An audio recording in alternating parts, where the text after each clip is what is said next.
कारखान्याच्या निवडणुकीमध्ये निवास पोराचा जो अर्ज होता तो विनाकारण बाद केलेला आहे आणि 2200 सभासद जे होते त्यांना त्यात सहभाग करण्याकरता निवास पोरानं मोठं कार्य केलेलं आहे आणि त्याकरता निवास पोराच्या मागं सगळ्यांनी सर्वसाधारण उभा राहून तो पॅनेल विमानाचा निवडून आणणं महत्त्वाचं आहे.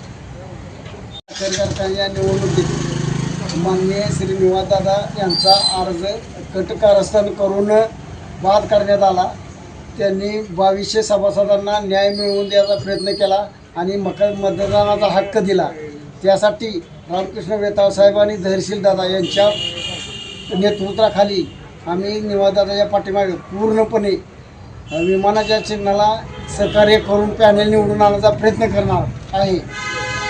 दादा यांचा सह्याद्री कारखान्याच्या निवडणुकीत अर्ज बाद केला त्याबद्दल आम्हाला रोष आहे आणि जी 2200-2500 मतदानाला न्याय दिला त्यांनी आणि मतदान मिळवून दिलं, हक्क दिला, अशा माणसावर अन्याय झाला तो आम्ही सहन करणार नाही. म्हणून धैर्यशील दादा असतील, रामकृष्ण वेताळ असतील, आम्ही सर्वजण विमानाच्या पाठीमागं ताकदीनं उभं राहून त्यांनी प्रचंड बहुमतानं निवडून आणणार हीच आमची भूमिका आहे.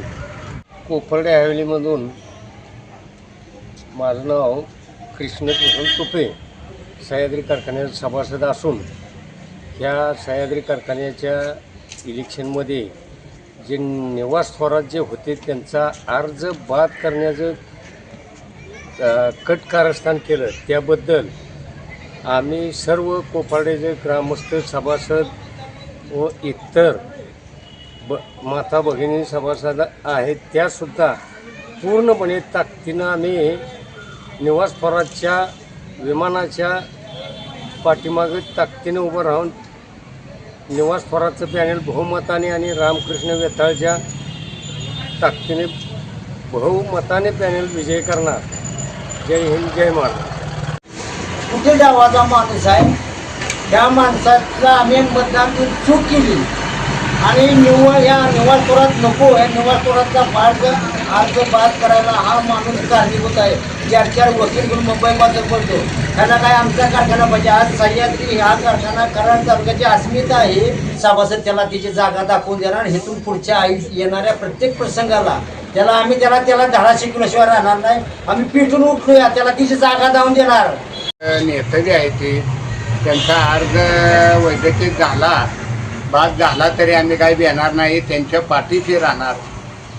आमचा जे संघर्ष मोठा आहे ते त्यांच्या मागे आहे. आम्ही विमान क्षेत्रही निवडून आणणार. यशवंतराव चव्हाण पॅनेल हे निवडूनच आणणार आहे आणि निवासच्या मागे आम्ही ठामपणे उभं राहणारच आहे. 5 तालुक्यातले कितीही मतदान आलं तरी आम्हाला 50% हे मतदान यशवंतराव चव्हाण पॅनेलाला पडणार आहे. विमानही निवडून आम्ही आणणारच आहे आणि आणल्यात जमा आहेत. यशवंतराव चव्हाण पॅनेल स्वाभिमानी शेतकरी सभासदांचं पॅनेल ही आम्ही सगळ्या मिळून निवास थोरात आम्ही सगळ्यांनी मिळून सभासदांनी ही पॅनेल उभं केलेलं आहे. तर आमच्या गावातून 75% तुम्हाला बहुमताने निवडून आणणार आणि ही सोडून आम्ही सगळं पै पाहुणं बिवणं सगळ्यांनी सांगून आम्ही झाडून मतदान करणार आहे सगळे. आणि ही 100% तुम्हाला सांगतो सगळीकडे वातावरण विमानाचं जास्त उठलंय. आता कुठतरी खोलगाडा करून हे करायचं चाललेलं आहे. आभारी आहे. 2250 मतदानापासून वंचित राहिलं होतं त्यासाठी मतदानाचा हक्क निवास थोरात यांनी मिळवून दिला आणि ह्या राजकीय कुरुकुरीचे ह्याच्यात कायच्या वेळेला 3 जागी अर्ज मंजूर झाला, वैध ठरला आणि अखेरीसानी काहीतरी घाणेरडं राजकारण करून अर्ज बाद केला. ती एक वाईट असं मनाला वाटतंय आणि ह्याचाच उद्रेक होऊन निवास थोरात यांच्या मागं विमान चिन्हाच्या ह्याच्यावर माणसं भरपूर मतदान करणार आणि निवास थोरात न्याय मिळवून देणार.